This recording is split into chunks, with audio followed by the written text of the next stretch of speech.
What's up, guys? Shay Stevens here, PDGA number 77522, and today we're taking a look at the MVP Neutron Watt.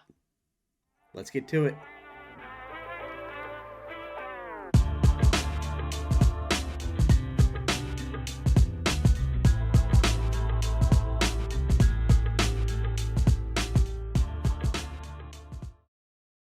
Before we get to the video, please click that like button if you're enjoying the content. If you find yourself coming back often, make sure you're subscribed and click that notification bell. It really helps me out, and I try to post videos at least once a week. As always, thank you all for the support. So before we get into it, about 2 days ago I had gum surgery again, unfortunately, so I got a bunch of stitches up in here. Not really comfortable. Talking is not that easy, so I'm going to be a bit concise on this one, guys. If I don't answer something or I'm not clear on a point and you'd like some clarification, please hit me up on my player pages. They're all linked in my description below, or you can get me on my email, shaystevens77522@gmail.com, and I'll do my best to answer that question for you.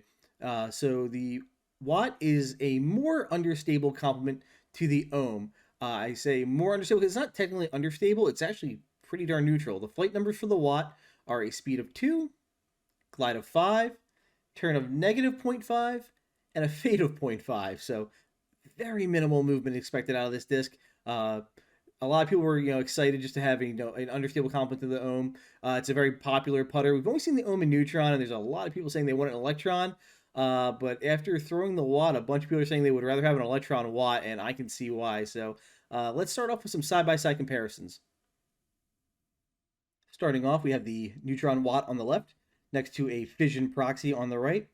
So the Proxy is a speed 3 putter. It also has a turn of 1. So it's a little more understable in that, looking at the parting lines here, that looks correct here. We see the parting line of the Watt is a little bit higher. Some other characteristics to note is look at the decline from the nose of the Watt down to the bottom of the disc. See, it's a little bit of a concave in there, so we are expecting a little more drag, a little more fade compared to the Proxy, which is a smoother finish to the bottom. However, because it is a slower speed disc, I'm curious how that is going to offset.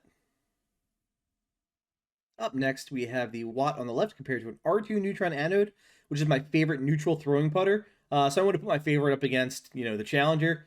Some things to note, let's see, the anode has a speed of 2.5, so a little faster. Also has a turn of 0 and a fade of 0.5, so, very neutral. That parting line height difference, though, is a little dramatic. Granted, this is an R2 disc, so, depending on what was, recycled to make the core of this disc, there is some discrepancy in the R2 disc. That's why they don't have flight numbers. But that parting line is a little bit higher than I would expect it to be. But otherwise, just a kind of different profile. Both pretty blunt nose. On the bottom half of the disc, you see they both, have a pretty, it's not a dramatic drop, so you're going to be catching air, getting some good drag.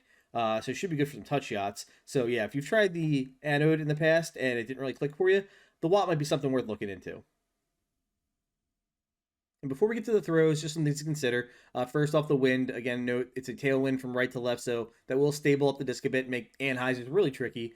And then the weight of these discs, MVP sent me two. I got a 171 gram is the lighter pink, and the orange, orangish disc is a 174 gram.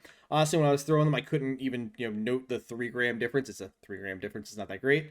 They were both flying pretty similarly, so for those who care about weights, that's my observation on them. But let's get out to the field.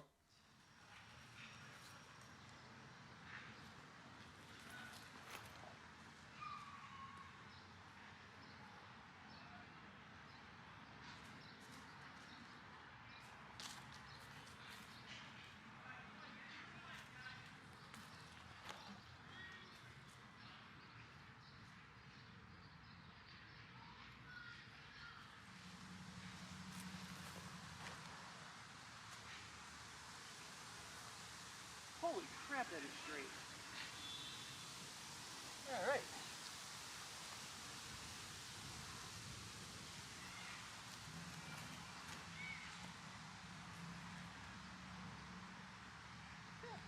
Love that.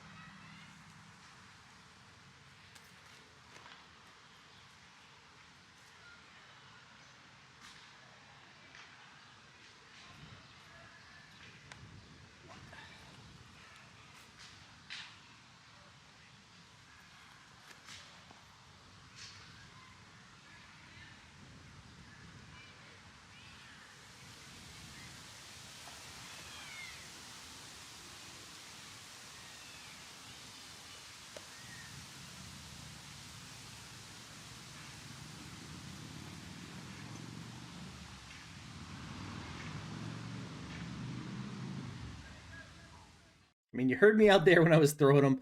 I was so darn impressed with the Watt. Super straight flyer. I'm just imagining the wooden tunnels I could shred with this disc. And honestly, after that fieldwork session, this was my anode. I'm in danger.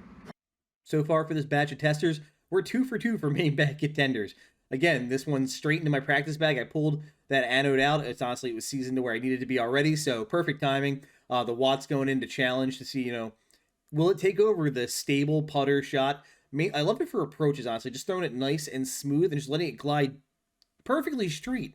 It maybe moves a half a foot left and right. It's crazy how just laser straight this is and glidey. I love the glide on it, but it's controllable glide. I know how to make this, run 10, 15 feet past the basket and sit nicely. So that's just a quality I love, especially in straight approach discs.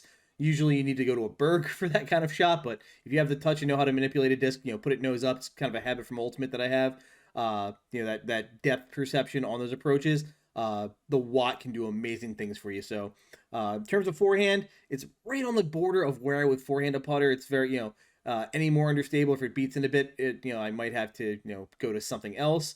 But it felt incredibly comfortable on forehand. So that again was nice. It has a good, deep feel. I had good releases, smooth. I didn't feel like early release or was slipping off the rim at all. So another nice quality of the Watt. If you're forehand dominant, this might be a neutral forehand putter for you. And the last thing I gotta say about it is a lot of people were saying like, oh, this is the glitch, it's the max weight glitch. Yes and no. It's honestly, I want to say it is the disc off glitch, if I can explain that somehow. It's the glitch. I feel like you have to down tempo and really get some snap on it. Basically lower your effort, and the disc does all that work for you. If you throw a normal 70% power shot with the Watt, it flies further than it flies like a glitch, but further. So I can understand that comparison, and I totally agree with it, and that's why I got away from the glitch because it was making me throw it was just making me throw with old Ultimate habits that I didn't want to bring into my game. But the Watt lets me throw like a disc golfer and gives me those very similar lines. So again, thank you to MVP for sending me these testers. Really enjoyed them, and again, I'm going to be working with them to see if they make the main bag. So definitely, guys, do not sleep on this disc. It's a lot of fun.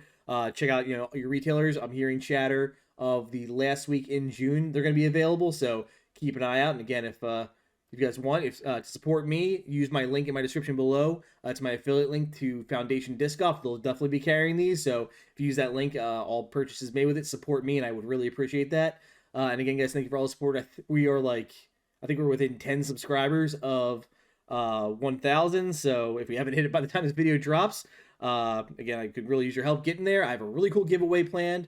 So I want to celebrate that milestone, guys. I would appreciate your help getting there. But with that, guys, thank you again for all the support. If you have any questions for me, reach out. I'll do my best to answer them. Take care. Thank you to my sponsors. For all your disc golf needs, check out Phoenix Discs and Foundation Disc Golf.